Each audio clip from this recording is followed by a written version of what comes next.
धन्यवाद. अर्थात सभागृहात इतरही अनेक क्षेत्रात उत्तमपणे कार्यरत असणारे अनेक मान्यवर उपस्थित आहेत. त्यांचेही मनपूर्वक स्वागत. कोणाचे नाव अनावधानाने घेतले गेले नसल्यास आम्ही मनपूर्वक दिलगीर आहोत. आता लघुउद्योग भारतीचे पुणे विभाग मंत्री श्री मंदार लेले यांना आम्ही विनंती करतो की त्यांनी प्रस्तावना करावी. नमस्कार. आजच्या आपल्या विभागीय अधिवेशनाच्या दिवशी मी सगळ्यांचे मनपूर्वक स्वागत करतो. पहिल्यांदाच आपण पुणे विभागाचं हे स्वतंत्र अधिवेशन यावर्षी प्लॅन केलं आणि आपण ते घेतो.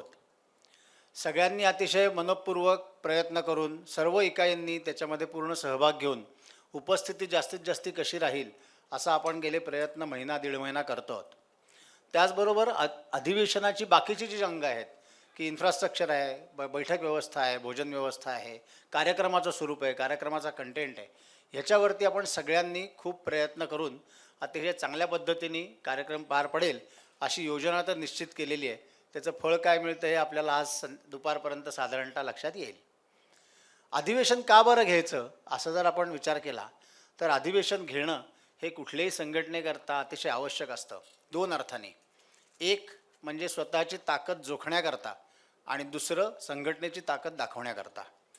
हे दोन्ही उद्दिष्ट सफल होण्याकरता आपण महत्त्वाकांक्षी टार्गेट ठेवून अधिवेशन घ्यावं असा प्रयत्न केला आणि आपल्या सर्व 6च्या 6 इकाईंमधनं अतिशय चांगला त्याला रिस्पॉन्स आणि उत्साहवर्धक अशी संख्या नोंदणी होऊन म्हणजे मला सांगायला आनंद वाटतो की आपली जी ॲपवरनं प्री रजिस्ट्रेशन आपण ज्याला म्हणू, हे प्री रजिस्ट्रेशन 400 लोकांनी केलं. ऑन द स्पॉट आत्ता कार्यक्रम सुरू व्हायच्या आधीपर्यंत 25 जणांनी ऐनवेळी येऊन रजिस्ट्रेशन केलं. अशी आपली संख्या तर चांगली झाली. लांबनं येणारे लोक असल्यामुळे अजून काही वेळामध्ये होपफुली मागच्या ज्या सीट्स रिकाम्या दिसत आहेत त्या पूर्ण भरतील. अधिवेशन घेण्याचा दुसरा उद्देश असा होता की यावर्षी आपल्या मातृसंस्थेची 100 वर्ष पूर्ण होत आहेत. त्याच्याकरता आपण आपल्या संघटनेची काही संख्यात्मक उद्दिष्ट ठेवलेली आहेत. आज आपण असं धरलं की आपण 200-250 कार्यकर्ते, प्रतिनिधी, उद्योजक हे इथे आहोत, तर आपल्या मागे किमान 10 लोक आपण उभे करू शकतो, 10 उद्योजक उभे करू शकतो अशी आपली ताकद आहे.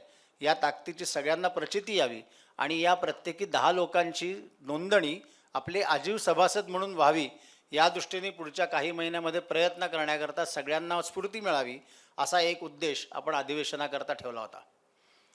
त्याच्याचबरोबर आपण लांब येणार, आपले उद्योग बाजूला ठेवून येणार, कारण हे राष्ट्रकार्य आहे, देशकार्य आहे आणि स्वयंसेवी कार्य आहे. आपल्यापैकी